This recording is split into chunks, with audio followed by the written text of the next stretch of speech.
Here we have a posture that looks rather hunched over.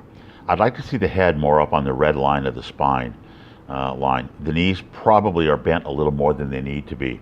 All we want to feel as we stand over the golf ball, and we stand over the ball, we don't squat over the ball, is that our knees are unlocked and athletic. They don't have to be bent a lot, and we let our arms hang freely down. Other than that, we're in a pretty good posture here. Let's see if she's able to maintain the posture throughout the swing. And again, you hear all the time, keep your head down, do this, do that. That's not really what I'm asking the golfer to do. I'm just asking the golfer to maintain their posture, whatever they create at setup, to maintain that structure throughout the swing as they're rotating around this nice solid spine. So we'll watch the takeaway here. You can see right away she's got some lifting going on. She's pulling away from the golf ball. Now the reason she's doing that is simply because she's not turning the shoulders on a line that's parallel to the yellow line. I'm going to draw in another line here. I'll draw it in blue. Draw a straight line in blue. And what we're going to see is I'm going to draw this line right down from her neck, right on down, parallel to the golf ball. That's what I want her to rotate her shoulders on. And you can see instead of rotating on that, she has to pull up and away because there's nowhere for her shoulder to go other than colliding with her chin and lifting her up off the ground. You can see that right there. The other thing we'll notice is that we have a lot of collapsing going on with the arms, hands, and elbows at the top of the backswing.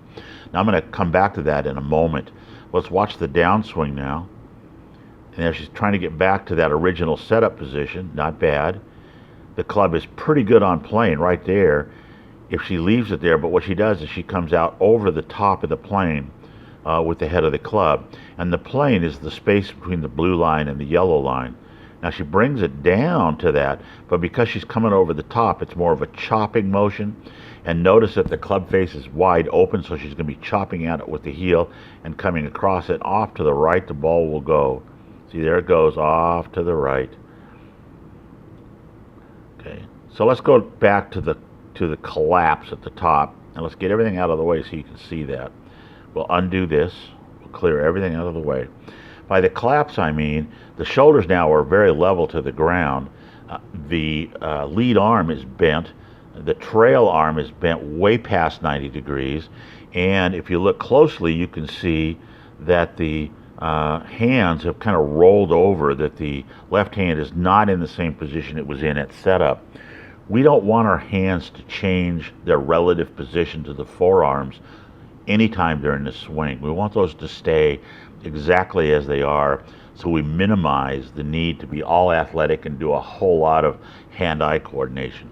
We'd rather this just be a motion that is simple and balanced, taking us from a starting position that is balanced to a backswing loaded position that is balanced to a finish that is balanced, all maintaining good posture.